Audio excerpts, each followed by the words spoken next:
Before we begin the webinar this morning, we would like to remind everyone that Monday, the 31st of August, is International Overdose Awareness Day, and the theme this year is 25 years on and still needed, which reflects a global truth and something we can reflect on today in this presentation. Overdose doesn't discriminate and it impacts people from all walks of life, and these people are not statistics. They are each a valuable, loved human whose loss causes a ripple effect across their communities. If you would like to get involved in events in your community around this day, we have placed a link in the Q&A section of the chat and you can find your local service. Okay, welcome and thank you for attending this NDRI webinar. We have a stellar lineup of international guests here for you this morning as we discuss the topic Scale, Reach and Equity in Drug Checking, Learning from International Models. I'm Cait Dooley, a PhD candidate here at NDRI and Curtin University, and it is my honour to introduce Professor Bruce Wallace from the University of Victoria in British Columbia, Canada, and Dr. Nab Dasgupta from the University of North Carolina's Drug Checking Program, who will be your experts in the field this morning. First of all, I would like to do an acknowledgement of country. I acknowledge the owners of the stolen lands on which we all live, work and play. I pay my respects to elders, past and present. I extend this respect to any Aboriginal or Torres Strait Islander people in the room today. This land was never ceded, it always was and always will be Aboriginal land. And today I'm coming to you from the Darwal country and the Eora Nation. Okay, so I am no expert, but I have been tasked with introducing this topic. So please allow me to take you on a whirlwind journey of what drug checking is and what it could look like and what it looks like in Australia before I hand over to Bruce and then Nab to talk us through what it could look like for us, hopefully, in the future.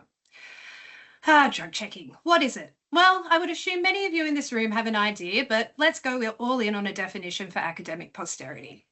According to Monica Barrett and Fiona Measham, there are 5 necessary features of a drug checking service. It aims to reduce harms. It analyses samples submitted directly by members of the public, so there's a level of consent. It returns results to the person who submitted the sample. It involves the exchange of information between that person and the service.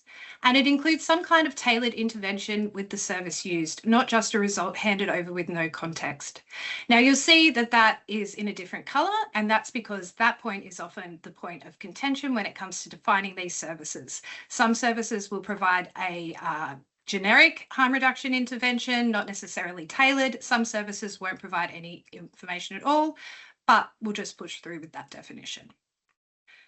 So within that definition, there are, of course, much variations within these boundaries. So population served, setting, analysis methods used, result turnaround time, stakeholder involvement, funding models, legal status, the list goes on. Variations not only impact the service that is being delivered, they impact whether the service is accessible and delivered equitably to the community of people who use drugs who would like to access it. So let's contextualise this within the scope of Australia.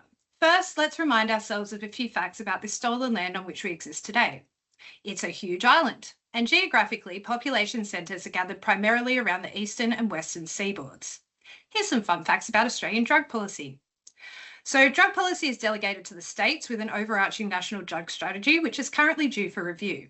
64% of Australians support drug checking services, according to the National Drug Strategy Household Survey 2022-23. That same survey also told us that we have some of the highest rates of cocaine consumption in the OECD. Some common contaminants in our supply are counterfeit benzos and nitazines, and this is a different landscape than the US and Canada, who are struggling through an opioid crisis. Most drugs in Australia come into the country through shipping routes or via mail, and that is based on detection. So we're a population of 28 million. New South Wales is our most populous state, followed by Victoria and Queensland and so on. And you can see here from this map that we're all located generally around the edges because the inside is pretty inhospitable in a lot of ways environmentally. So I am going to address 3 key things before I hand over: how we check drugs in Australia, where we check drugs in Australia, and why equity is so important in drug checking. Firstly, Australia has only ever really entertained 2 forms of drug checking. Fixed site, that is, you come to a place, often co-located with a drug and alcohol org or clinic, and provide a sample. You receive the results and a tailored intervention in person. These services are anonymous, but showing up with your substances is a key requirement. And then there's their cousin, festival-based services, where a mobile lab is brought to a festival and the process is repeated, albeit often with more interesting outfits and in a tent. So what actually exists in Australia right now? It isn't great. Drug tracking services are offered currently in one state, Victoria, and one territory, the ACT. Both fixed site services are located in or around the CBD, and both offer festival testing, but again, only at festivals in Victoria and the ACT. And they're only certain festivals as well, not all of them. So in New South Wales, the Health Department trialled pill testing at 12 festivals in the 2024-2025 season with no fixed site trial at all, and the independent evaluation of that trial is still pending. So nothing exists. And beyond that, further, nothing exists. WA, South Australia, the Northern Territory and Tasmania have all floated the idea politically at various points, but each has ultimately decided for one reason or another that it wasn't a priority. Queensland did run a fixed site and festival drug checking service, Checkpoint, from 2024 to 2025 before it was forced to close after the Crucifili government legislated to ban drug checking in the state altogether. The point is this: unless you can personally get to two very specific locations or a handful of festivals, you do not have equitable access to drug checking services anywhere in this vast country. So Dools, what's the alternative? Does one exist? Well, my friends, not only do they exist, but they are established and growing in places all over the world. And we're going to go through three of them here. So mobile drug checking services obviously are mobile. That can be in a van, and they can provide services where there is a need for increasing reach. We see this model employed in NSP and outreach services currently. And so, it's not a big leap. Offsite, a drug checking service where sample collection and messaging of results happens at one location and sample testing happens at a secondary location. So for example, you drop off your samples at a drop-off point, which may be a community pharmacy, it may be a drug and alcohol clinic, or it may be a pop-up clinic. And then that sample is tested at a university or hospital and the results are returned to the person at the place where they dropped off that sample. And then finally, we have mail-in, where samples are mailed or couriered to a testing location and results are uploaded to an online portal once analysis is complete. All of these examples here are examples that are happening in Canada. That's because I took this from a Canadian paper, but rest assured there are multiple establishments all over Europe and the UK as well. So, there is a lack of equity in drug checking in Australia, and it is largely due to variation. So I'm going to walk you through a few scenarios that might demonstrate this. This is Dave. Dave has a terrace in North Fitzy. He works for a bank, loves his dog and cycling. He also loves getting on the bags at Revs. But Dave doesn't see himself as a person who uses drugs and doesn't think the service is for him. Plus, he really doesn't want to be seen there. This is Martha. Martha is an exhausted mother who works as a health clinician and often recommends the service to her patients and clients. She loves yoga and her kids, but she also loves dropping cats on the weekend when they're with her dad. Martha knows the benefits of the service. She extols them in her professional life. But what if someone, a patient, a colleague, her ex, saw her there? She's scared she could lose her kids. This is Tim. Tim loves the gym. He works out there and he works there. And when he isn't at the gym, he's fishing or supporting his beloved Raiders. Sorry, I'm not a football person. Tim has recently taken up a fondness for games and is buying gear off the self-proclaimed gym pharmacist who insists his stuff is legit. Tim isn't sure, given it is unlabelled and there appears to be a hair floating in it, but he likes his gym friends and he doesn't want to offend them. Tim doesn't know about the service. Tim doesn't think he is a person who uses drugs, and because of that, he doesn't have any community connections that will give him that awareness. This is Laura. Laura needs a wheelchair to get around, but she also loves kayaking and Love Island. Laura is reliant on the DSP and NDIS supports for her day-to-day life. Sometimes when Laura goes kayaking, she likes to take acid and look at the trees.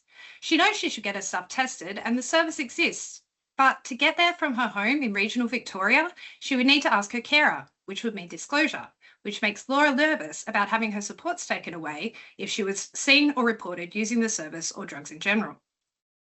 And this is Bill. He lives in WA and he just can't get there. In every situation except Bill's where the barrier is obvious, the reason someone can't personally attend a drug checking service isn't always as clear-cut as distance. Geography is the obvious inequity here, but as you can see, the variables driving inequity run much deeper than simply not living close enough. Drug checking in Australia exists in a fluid, consistently shifting space. It's not great for job security, but it is an incredible field to work in, full of incredible people. And what stayed consistent though is that we've only ever tried or even considered two models: fixed site and festival based. And in doing so, we've built some genuinely impressive services, but ones that can only reach a narrow slice of the population who use drugs. And geography is only part of the why. So what should an equity-oriented approach look like? Well, it should include people with lived and living experience. It should adapt multifaceted approaches to reduce stigma and discrimination. It should recognise and address inequities. It should have some level of drug policy reform and decriminalisation, such as we've seen in Canberra. And it should ensure that harm reduction principles are forefront and applied with comprehensive responses. So what we have in Australia is a health intervention that is being delivered in an inequitable way and is therefore creating a remediable injustice. How do we remedy this injustice? Well, thankfully, we have just the experts here who can begin to demonstrate just how far we still have to go. And with that, I'm going to hand over to Bruce Wallace to talk about substance and his work in Canada. Thanks, Cait. Okay, thank you. Okay, does mine show up, come up now?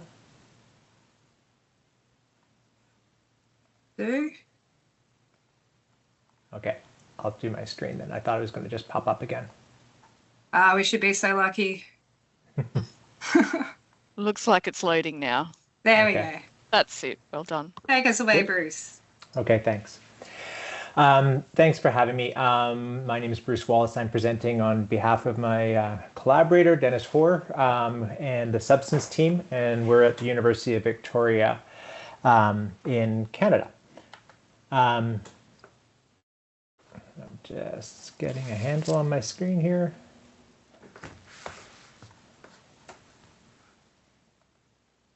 Okay, I'm not changing slides. There we go. I'd like to acknowledge that I'm calling in from Lekwungen territory, which is part of the larger Coast Salish territories on the western side of North America.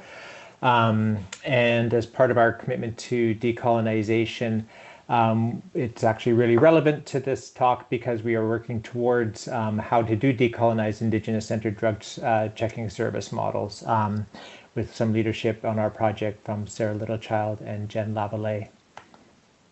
And I also want to recognize that the advances in drug checking in Canada and North America have been at the expense of the toxic drug overdose crisis and unprecedented levels of overdose and loss. The talk I want to give, I want to get quite quickly to the examples of the service models that we have. But I wanted to just say how we sort of got there at the same time. And so our project as a university-based project followed the principles of implementation science. And in that, it wasn't that studying and implementation, but we actually implemented the intervention as part of research. So it was integrating the service with the research. And we started with the questions about how drug checking is implemented matters and asking people how it should be implemented. What could be the barriers and the factors that would influence implementation and success? And as part of that, the type of implementation science we thought that we used was equity-based implementation science. So we had health equity as a principle and the foundation of our service from the beginning. And what we heard in the qualitative interviews, when we sort of asked, like, well, where should it be set up and who should be providing the service and what times should be offered, is we just kept getting, it should be everywhere for everyone, which wasn't the most useful response at the time.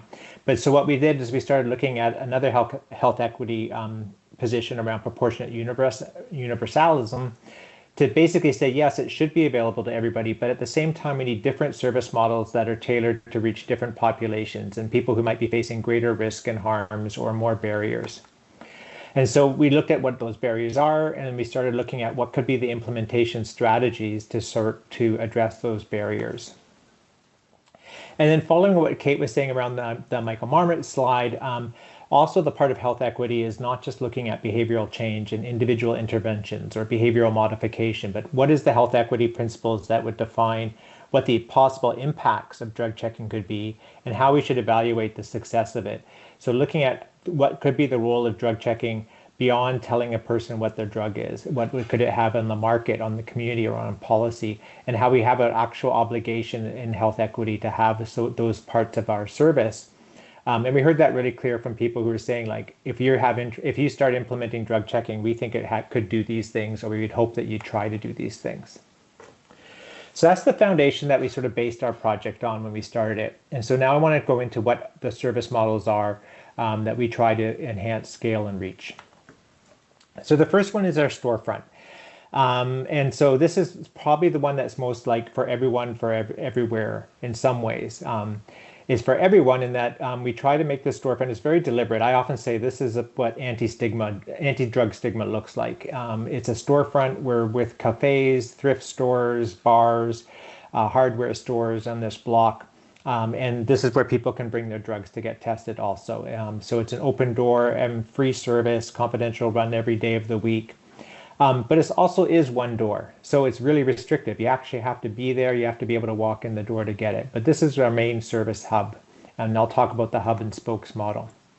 And I'm not going to go into the type of technologies, but people often ask about technologies. So I wanted to make sure I said, yeah, we use a FTIR infrared spectrometer with test strips mainly. We also play around with a Raman and Raman SIRS. The building that I just showed is the Drug User Organizations building. They're our landlords. And so one of the things that we're really proud of being able to do is we actually have a mass spectrometer there in the site at point of care drug checking too. And our type of mass spectrometer is a paper spray mass spectrometer that we've developed with Chris Gill from Vancouver Island University. So as I mentioned, that's the hub in this hub and spokes model, and all of those services, technologies, and most of our staff work there. And then what connects us to the models I'm going to come up is that every time we start an intake of a sample, a 9-digit code is generated, a randomized 9-digit code. And this code is what's going to connect all of the different service models to this hub. And that model, just to sort of say, is also then now we develop it provincially. So the provincial public health, the Ministry of Health asked us to develop that model for the whole province in collaboration with the BCCSU and the Ministry of Health in British Columbia. So now there's a drug checking results portal that people can access the results from their phone anywhere in British Columbia. So the second model is the outreach and events, pop-ups, festivals, the basic harm reduction principle of meeting people where they're at by taking all your gear, going out to where it is. And so we do that as festivals, but we also do it in the inner city. International Overdose Awareness Week next week, we'll be doing it as part of a barbecue right outside of the main shelters and drop-in centers in our city. The third model is peer outreach. So as I mentioned, our building, we share with the Drug User Organization, Solid Outreach. And they have sites where there's peer workers at overdose prevention sites and shelters and housing. And they use our envelope model to be able to collect samples using a sanctioned method to transport samples and bring them back. And then again, people can just go on their phones or ask each other or phone us and get the results. And so they don't have to walk through that door. They can actually be connected through peers for outreach. The fourth model develops more around that sample envelope model, where we provide an envelope with the baggies, the intake form, the consents, the randomized digit number. And we accept those for people who want to print them off from our website and drop them off. Or we have a secure mailbox, which is, you can see there on the picture, and then there's a lockbox on the other side, and we can receive them through the mail. I think the model, the fifth one I want to describe is the distributed model. So we live on a large island, not as large as Australia, but a very widespread island with a lot of small communities. And so what we have on this model is where in a lot of these, all the red dots are, is we have a FTIR spectrometer, test strips, and a harm reduction worker, but they're not a trained technician. Instead, what they do is they load a sample, and then we have a very basic interface in our software, which basically lets them just send the spectra. And so I used a yellow highlighter to try to show that on this screen. The FTIR is scanned, and it sends that sample electronically to the one tech who's sitting in that storefront. And that tech can then do all the interpretation for all the sites on the island and send those results back to the person in that community that would have relationships with the service user. The sixth model is our provincial confirmatory model, and this is trying to enable all the points of care, all the FTIR sites in British Columbia to our mass spectrometer. So we do that by using a secure courier method every week. So we have about 15 point of care drug checking sites in British Columbia that are participating from 5 health authorities, and every week they'll send us a sample or a package of samples. We run them the same day on our mass spectrometer. Again, post everything back in the database using a secure number, and then the FTIR technicians, public health, get the results, and then the person can go on the drug checking results portal and also see their mass spectrometry results. And so this is an example of the method that was set up. That's a sanctioned method through courier method. We use basically it's a medical express envelope. We went through all of the different security reviews possible, and these were the things we have to have. We use a chain of custody signature, and it's been working quite well for us. To sort of summarize, to give you an idea of then how these sort of fit together, our project is about 1,000 drug checks per month, about 12,000 a year now. And the biggest number of those is through the substance storefront in the main city. So about over 4,000 of those are from there. The outreach model and mail, so that's with the peer outreach, going to festivals and pop-ups, plus the mail is the next largest, or not the next largest, but 2,600. The island distributed sites where we just get the spectra electronically and then give the results is over 1,000. And then the providing mass spectrometry to all the other point of care drug checking is about 3,500. So in summary, we have this theoretical foundation of health equity. How do we provide equitable access by increasing scale and reach? Some of the enabling systems that we've tried to do that is this database, which has the connectivity through large geographical areas and the different service models. This generating a unique sample code, so when somebody gives us a sample, there's a way to reconnect with people without having to be face-to-face. Online access, sanctioned sites through the ministries, and sanctioned sample transport is also essential. And then the models again, a storefront, outreach with pop-ups, events, and festivals, peer outreach, sample envelopes with drop-off and mail-in, a distributed model with remote sites with no technicians, and then a regional confirmatory access to mass spectrometry.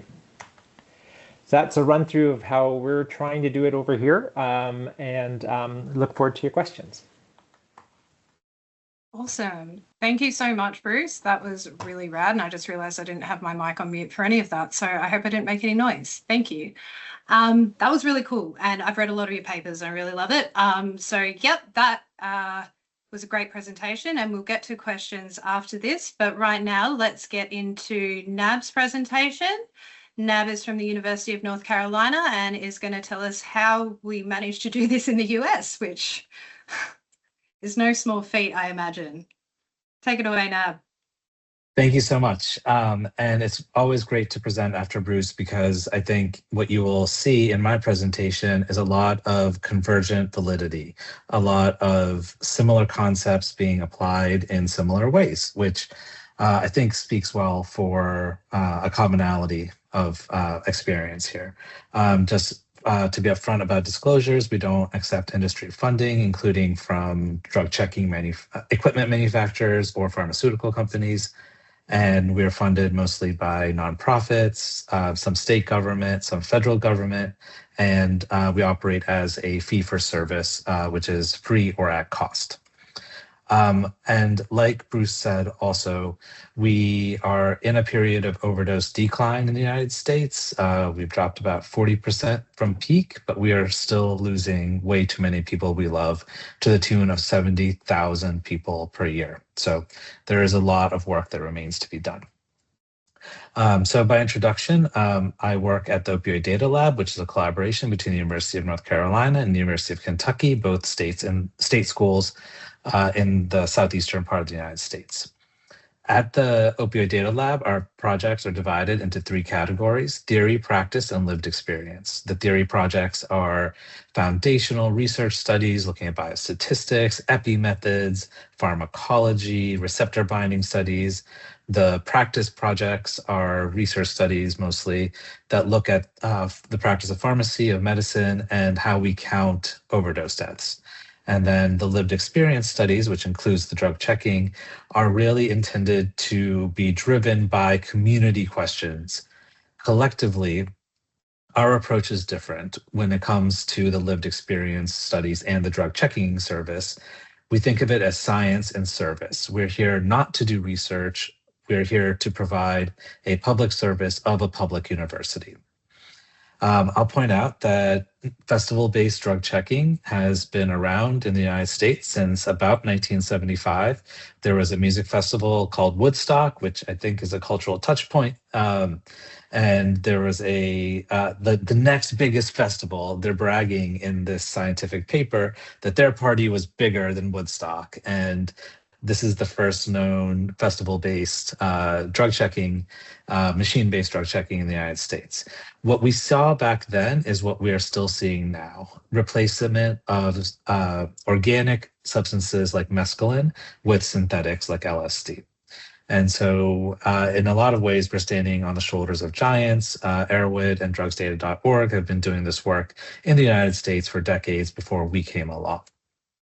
So how does our program work? Well, our model is kit-based, and so there was a moment during the COVID pandemic where I was at a drive-through getting tested, and they handed me a plastic bag with a vial with a liquid and a swab, and said, do this up your nose and we'll get you the results tomorrow. And I was sitting there thinking, well, why can't we do this with drugs? And we should just do that. And so this is how it started. And so what we do is we contract or work or engage directly with programs, not individuals. And so these are harm reduction programs, health departments, hospitals and clinics. EMS are ambulance and paramedic teams using this kit. The amount of drugs we need for this to work is tiny. It's just this tiny little scoop. I don't know if you can see it, but it's less than a grain of rice. Or we can use a swab of the inside of an empty bag, a piece of a pill, or a used cotton. The vial that's in the kit contains a liquid called methyl cyanide or acetonitrile, and that is an organic solvent that renders it unusable by US federal DEA standards. We have 3 rules in our program, kind of going back to the work of Monica and Fiona that you heard at the introduction. So the samples have to be given voluntarily, the tests have to be anonymous to us, and the results have to be returned to the donor first. And here you can see in the field how this operates in practice in the sample collection. So this is at a SSP in the mountains of Appalachian, rural North Carolina. The packages arrive on campus via FedEx, and very similar to Bruce, like we've had these packages audited by a third party. The packaging, they've been thrown off a 3-story building. They've been crushed with weights for 3 days, all sorts of things. Even the paper, the thickness of the card is regulated in terms of our, not officially regulated, but is part of our containment in case these packages get crushed. And of the 24,000 samples that we've analyzed, we've had about 24 that have been damaged in transit. So it is important to take precautions to protect our postal workers, and in none of those 24 cases did the actual drug substance or the acetonitrile leak out of the containment mechanisms that we have implemented. This project is in compliance with state and federal laws in every single state in the United States. We use GCMS, and we do untargeted search. So untargeted then means that if we see something, we'll figure out exactly what it is. We don't limit ourselves to a pre-specified panel like you would in a clinical setting if you're sending off urine or blood. The most important thing we do is provide results back to individuals. And there's a card in the kit where there's a number, and it takes you to our website where you can just type it in and get your results. There's no cookies on the website, no tracking, nothing like that. So very low barrier. There is some tailored harm reduction messaging specific to the substances. This is an example of a not uncommon substance, not uncommon result. from, I guess this is upstate New York, from just a couple of weeks ago. So, but the coolest thing about doing this was what was unexpected. We were initially thinking like, okay, we had read all the papers that Monica and all the Dutch colleagues and all the Canadian colleagues had written, and we were expecting something that resembled what had come before. But what we found was that instead of just like an individual going and checking for what's in their substance, people were actually asking way more interesting questions than we would have come up with if this was a research study. So here are some examples. So we had, I'll just kind of let these build here so you can read them. We've had hospitals, with the patient's permission, send us samples because they couldn't figure out what the patient had taken that was causing an atypical withdrawal syndrome, something they had bought online. We were able to turn that sample around the same day. They were able to treat the patient's withdrawal more precisely and figure out what was going on.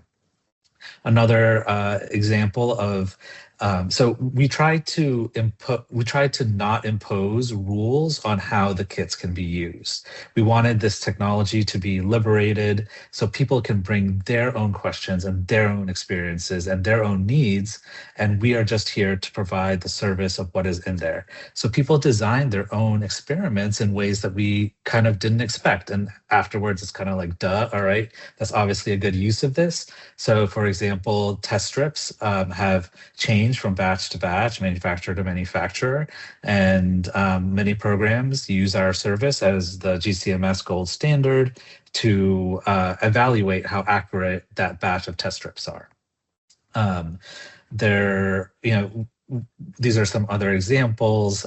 We have physicians who are treating patients with psychedelic therapies the patients are still using street drugs, street versions of MDMA or psilocybin, and they have their patients run their drugs through us to see if that's a reliably clean supply.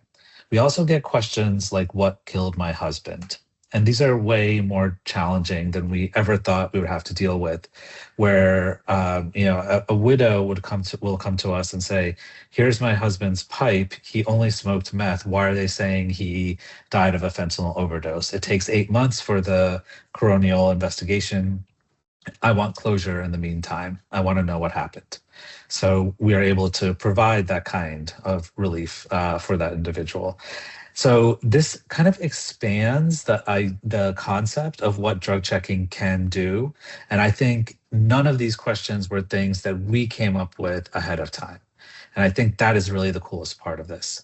So getting into kind of what our volume is pretty similar, just a little bit smaller than substances is.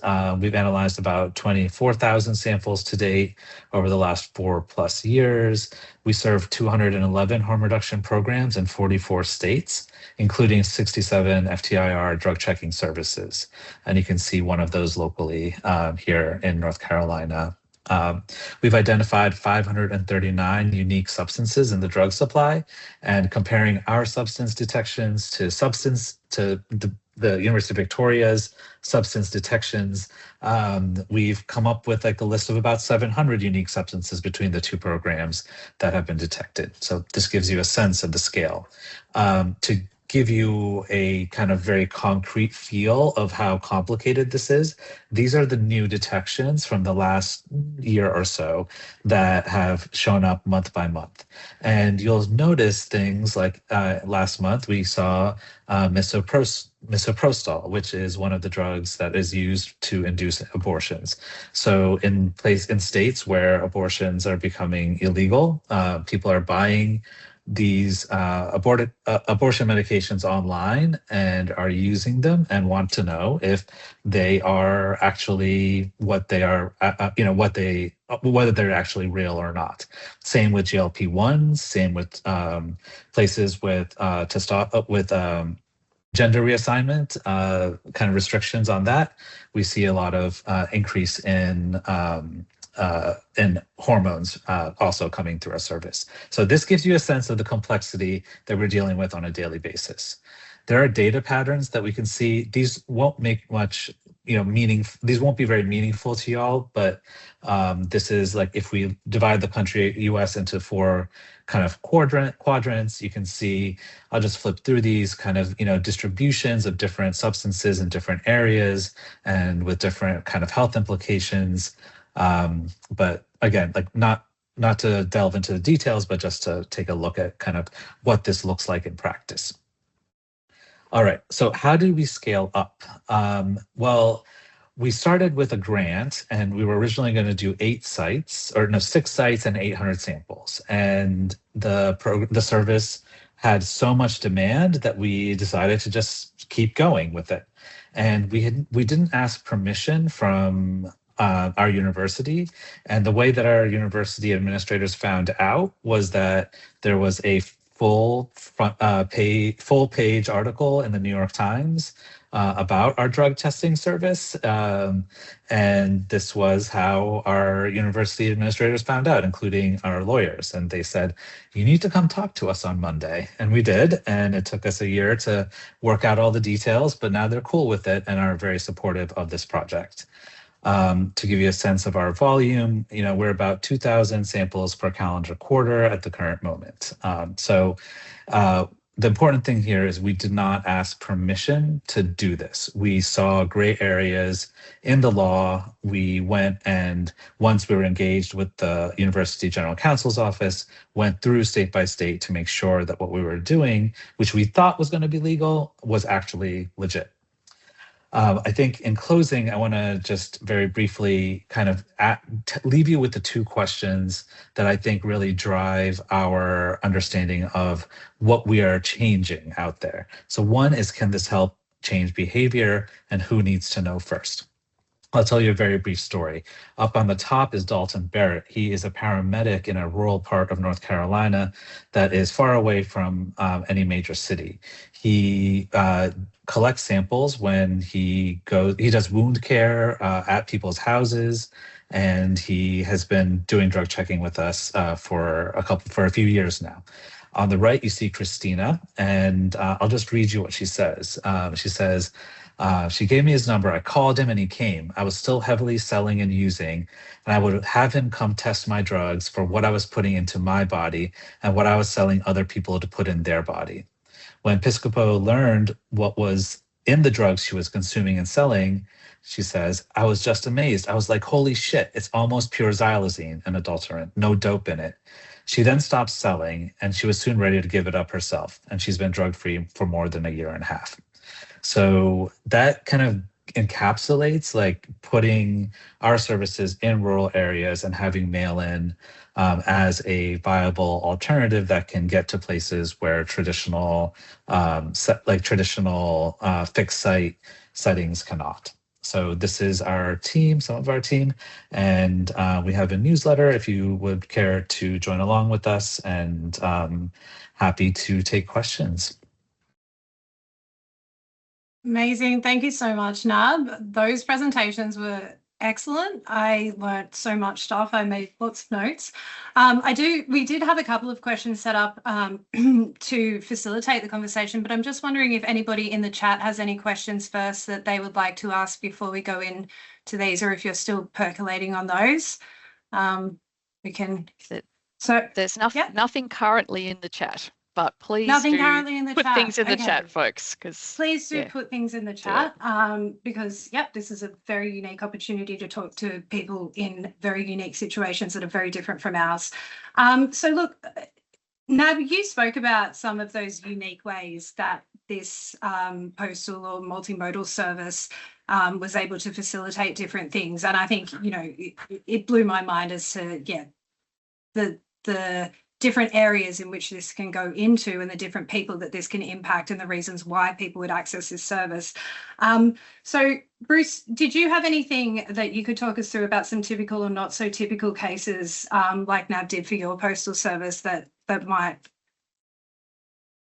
illustrate how having more than just a fixed site and festival service assists the community more? Or? Well, I think we get, yeah, well, first we get everything in the mail. Like there's so much that people will send us.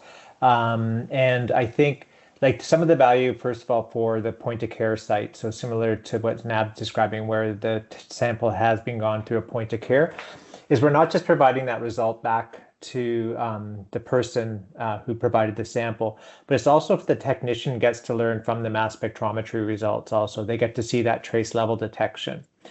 So it actually informs technicians to be able to be better drug checkers or more informed drug checkers in the supplies that we're often testing, which are really significantly complex for most opioids and sometimes for benzos.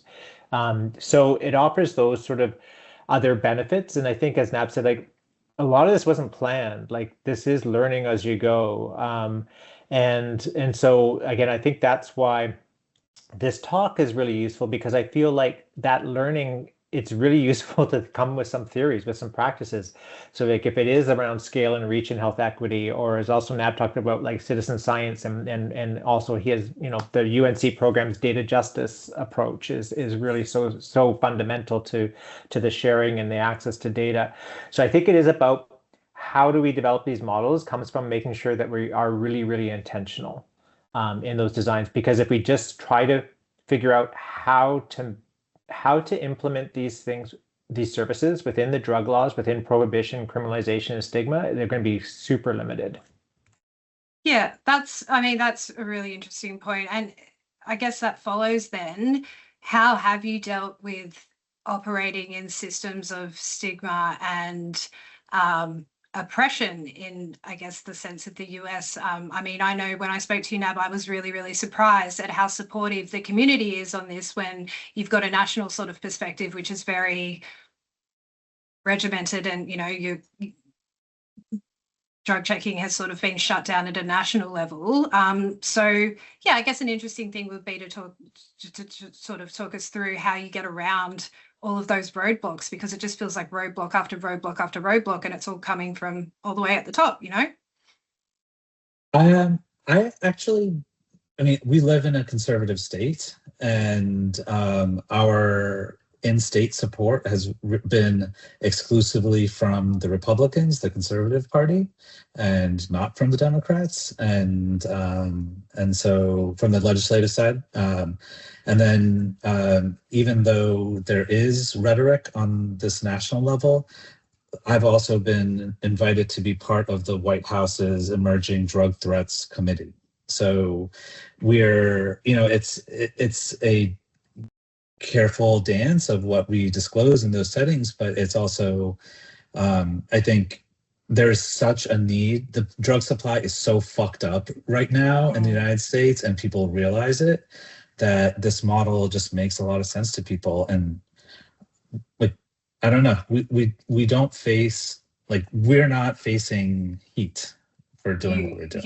Yeah, it's more of a large. And same for you, Bruce. You operate in a fairly harm reduction friendly environment, but that's not the case all over Canada, is it? No, and it's I think it's challenging for sure. Like we've had an end to decriminalization, which is harder, makes it harder for people to bring samples and such. I think also there is some value in initiating projects as research, even though they are services. It has been a way to be able to develop things. Something that we talked about earlier was like around evidence making interventions. Like we, if public health can only fund something that's fully evidence-based and not take the risk, especially in the face of a crisis that we've been in North America, it's not going to get off the ground. But as research, we can sometimes do those innovations in different ways and get them off the ground to create the evidence that then public health can get behind once they know that the hard parts are done. Ask for forgiveness, not permission.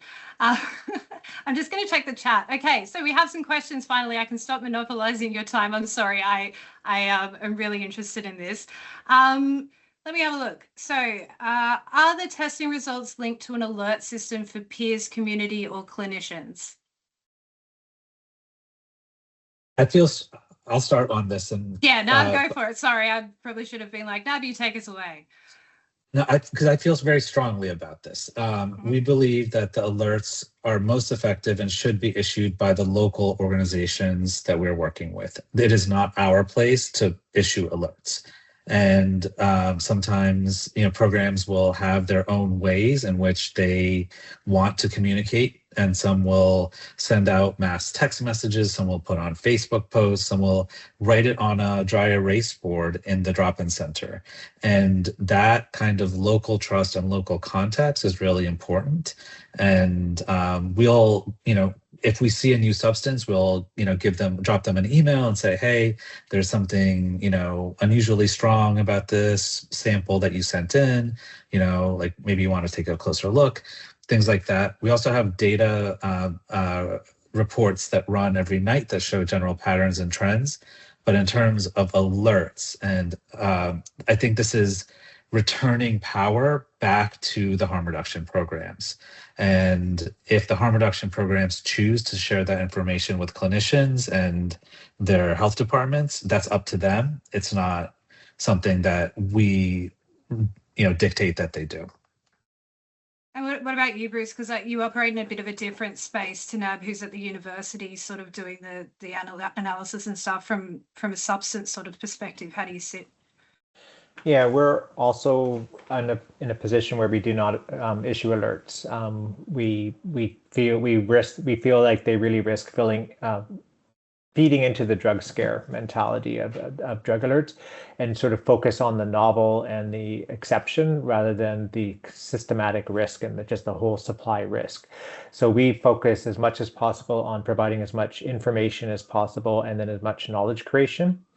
When we do find something that is really significantly unexpected and could have some impacts, we will go to social media and other places to be able to basically provide more information. Like, when xylazine appears on the West Coast, this is xylazine, this is what it is, this is why it's significant, this is how you can test for it, and how we can give you results. When medetomidine came around, we started doing that again. So we'll provide as much drug literacy as possible and tell people what's there, but we've never put out an alert. We try to really focus on information, and that's through our monthly reports, our weekly reports, and then again putting out special posts if we think that there's something that people have a lot of questions about. Okay, awesome. Here's another question. And I see that, Nab, you've already answered this. So this question is there any information on what percentage of tests have their results checked by the donor or the person who's submitting it? And Nab has said about 70%. Checked by the... Oh, right. So Nab has responded to that by saying 70% were consumed before sending to us, many sent because they had unexpected reactions. Right. So this question is around how many percentage of test results are actually checked in on after they've been submitted, I think. Is that correct? Yes, I'll go with that. So how many people come back and get their what percentage of tests have their results checked by the donor? Yeah, I can just go like at almost all of them. Yeah, almost all of them. Yeah. The ones that are, again, they're different because of the different service models. Sometimes people get a point of care result, and then will they wait after the courier sample to get the mass spec result? And that's a lower number. So why again, but I think we don't consider that like a failure, because those mass spectrometry results are being used for that region's weekly report. So that person might not go back online like 3 days later to get the result, but they definitely will have their weekly report, and the health authority will have their weekly report that has all the drugs checked that week at through mass spectrometry.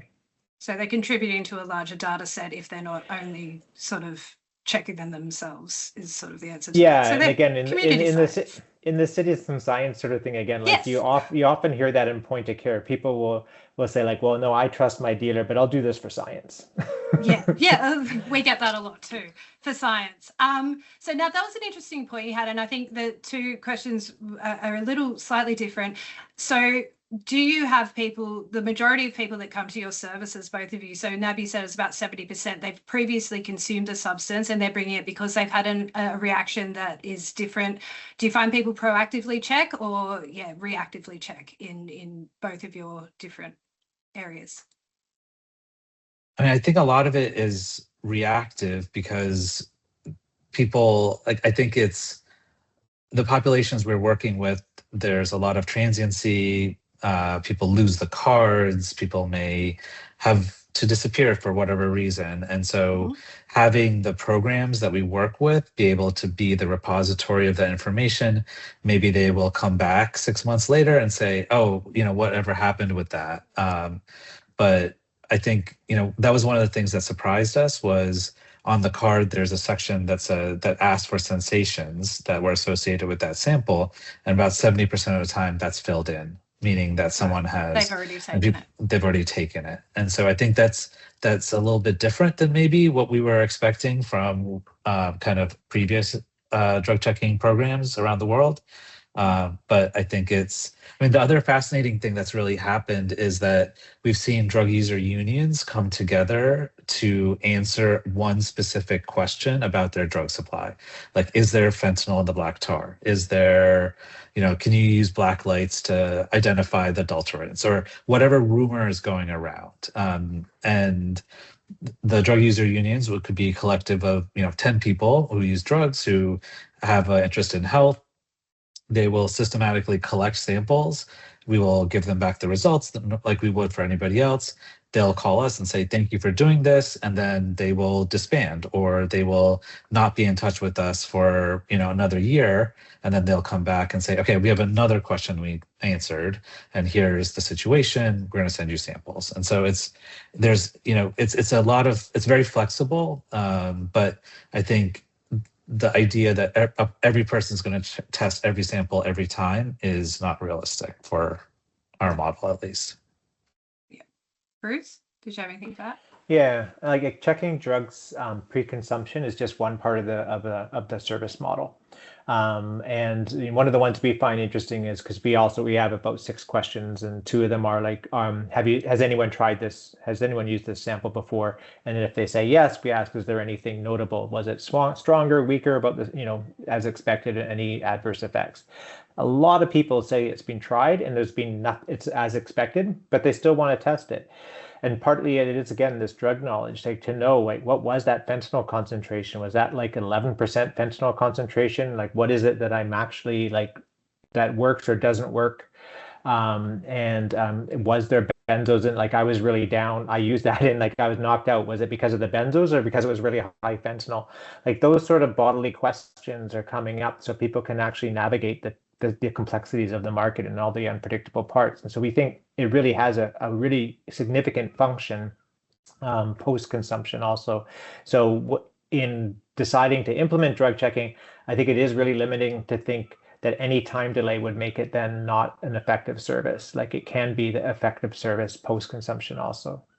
Yeah, because that's often one of the detriment, people will use that as a detriment, saying, well, they're already taking it anyway, what's the point? But there obviously is a point, and it has value no matter what stage of the journey it is tested on. And look, to be completely honest, looking at those, some of Nad's slides and some of your slides, the complexity, and you keep saying the complexity of the market that you are dealing with is so different to the market that we have down here. It's actually quite insane. Look, it's 11:53 and we should be wrapping up in a couple of minutes. Does anyone have any further questions for Bruce or Nab while we still have them here before we let them go to bed or eat their dinner, which I assume is what time it is in that hemisphere? Anybody else in the Q&A? Someone just made a comment. BC does have a text alert system that is used by regional health authorities managed by BCCDC, or the BC Centre on Disease Control. Cool. Awesome. Okay, well, thank you everybody for your time today. If there are no further questions, I think that we can probably wrap this up. Anyone else? No? Last call? All right. Thank you, Bruce. We're moving on to Sam, though, who has a last slide that she wants to put up. That before is right. We head off. I knew there was something I was forgetting. I was waiting for someone to be like, Jules, wait a minute. But there we go. Sam has a last slide for the next webinar that is coming up next month. Please put that in your calendars. Over to you, Sam. Hi, everyone. Sorry. Foolishly closed the last slide that I have, but just to say that we are hosting a webinar on September 23rd, which is a Wednesday at 11 a.m. Western Australian time, 1 p.m. Australian Eastern Standard Time. It's on reforming Australia's opioid dependence treatment program. Longer, cheaper, fairer, better, question mark. We've got Charles Henderson, who's a PhD candidate at the Burnett, Amanti Alani, another PhD candidate at the National Drug Research Institute, and then Nick Kent, who's a policy and advocacy manager at Harm Reduction Victoria, facilitated by yours truly. So look forward to seeing you then.